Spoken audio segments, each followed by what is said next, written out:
ख्वाबों के खगोल में, चाहत की दुनिया में और भौतिकवाद के भूगोल में हर इंसान इतनी तेज रफ्तार से दौड़ रहा है मानो एक ही छलांग में समंदर पार कर जाए। पर क्या किसी ने सोचा है कि इस दौड़ में हमारे देश का एक हिस्सा बेजान पड़ा है। तारे जमीन पर हो या आसमान में, अगर टिमटिमाना छोड़ दे तो पूरी दुनिया शायद चांदनी का एहसास न कर पाए। कर्तव्य इन्हीं समस्याओं के समाधान की ओर हमारा एक प्रयास है।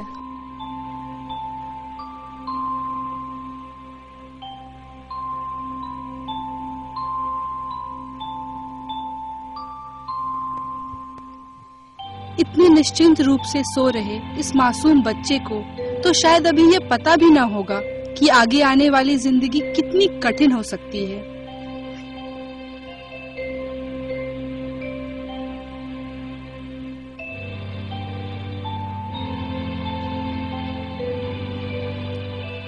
ये बच्चे जो आप देख रहे हैं, इनमें से कुछ तो विद्यालय देख ही नहीं पाते और कुछ पारिवारिक परेशानियों के कारण प्रवेश लेने के बाद भी विद्यालय छोड़ देते हैं।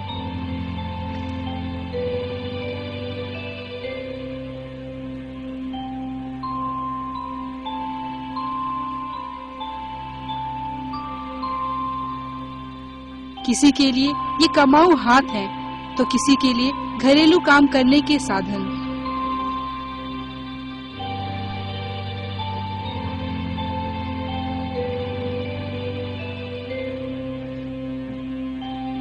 इन्हीं परिस्थितियों को ध्यान में रखते हुए ISM 99 बैच के अमरेश मिश्रा सर ने कर्तव्य की स्थापना एमरल्ड हॉस्टल के पीछे एक मंदिर में की।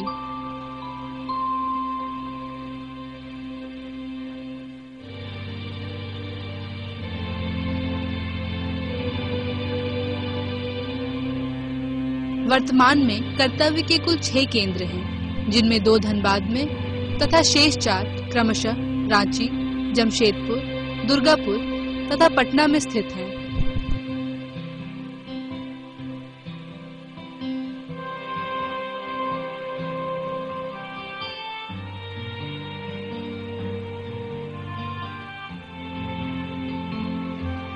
सभी जगह कॉलेज के छात्र नियमित रूप से बस्ती के बच्चों को पढ़ाने जाते हैं।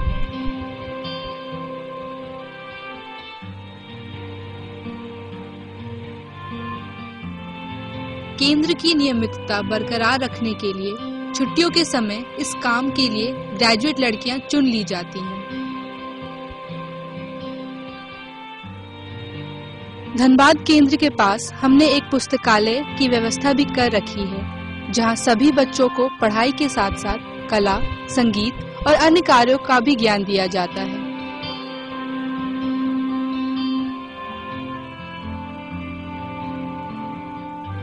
प्राथमिक शिक्षा के अलावा हमने 90 छात्र छात्राओं का विभिन्न निजी विद्यालयों में प्रवेश भी करा दिया है और हमें गर्व है कि ये सभी अपने अपने विद्यालयों में अच्छा प्रदर्शन कर रहे हैं। कर्तव्य के छात्रों का आपके स्कूल में कैसा प्रदर्शन है? Actually, कर्तव्य students not only performing in the study but also other activities like music, drawing, rhymes, handwritings. Whenever first term, second term, third term or Friday test come, all the students stood, as I know, stood first.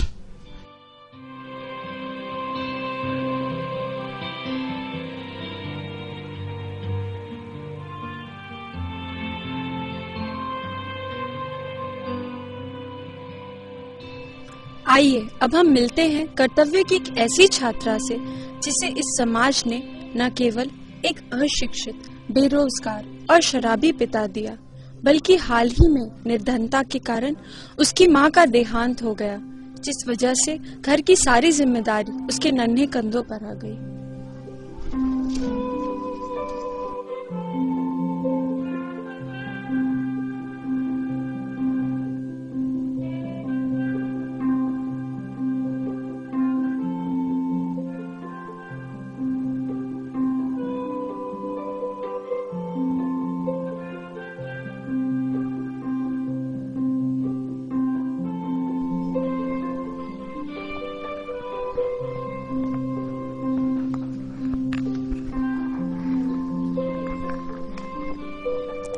तुम्हारा नाम क्या है? मेरा नाम है सपना कुमारी। घर में कौन कौन है सपना? मेरा पापा है और 3 बहन है, 1 भाई। दिन भर क्या क्या काम करती हो? मैं सुबह को उठता हूँ 5 बजे। 5 बजे उठ के तैयार कर लेते हैं, स्कूल चल जाते हैं। 6:30 बजे गाड़ी जाते हैं, स्कूल चल जाते हैं। 1 बजे छुट्टी होता है। 1 बजे से आते हैं स्कूल से और खाना पकाते हैं। खाना पका के सबको खिलाते हैं। उसके बाद बर्तन धोते हैं, झाड़ू लगाते हैं। उसके बाद 5 बजे सेंटर जाते हैं। सेंटर से आते हैं 6 बजे। 6 बजे आके रोटी बनाते हैं।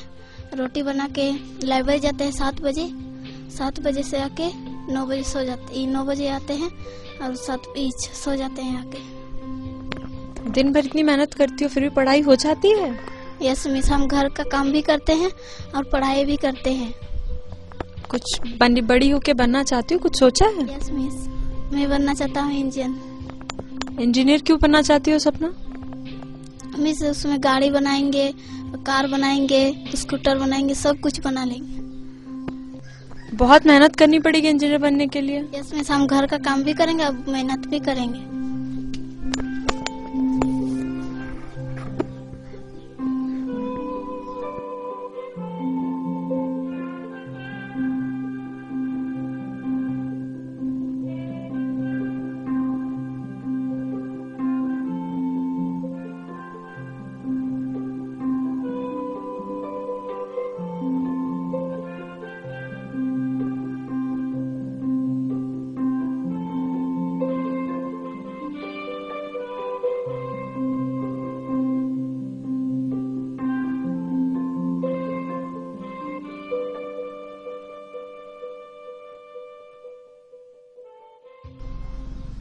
स्कूल से आने के बाद जहाँ हर बच्चे की इच्छा खाना खाने की करती है, वहीं सपना को पूरे घर का खाना बनाना पड़ता है। यहाँ ऐसी अनगिनत दुखद कहानियां हैं जो आंखों को नम होने पर विवश कर देती हैं।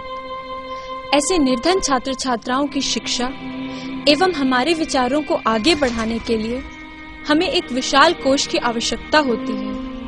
कहते हैं इंसान अपनी खुली हथेली देखे तो अकेलेपन का एहसास होता है और बंद मुट्ठी तो हर छोटी बड़ी ताकत का भावनात्मक समोवरा। हमारा अब सबसे यह आग्रह है कि हमारे इस प्रयास में हमें आर्थिक एवं भावनात्मक सहयोग दें ताकि हम सब मिलकर इन असहाय बच्चों की आंखों में आशा की रोशनी को बरकरार रख सकें। आइए हम सब समाज के प्रति अपने दायित्व को पहचानें और देश की एक ज्वलंत समस्या को समूल नष्ट करने की कोशिश करें।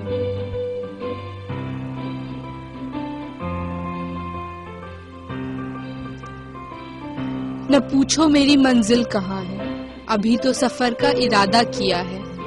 न हारेंगे हौसला उम्र भर, हमने किसी और से नहीं खुद से ये वादा किया है।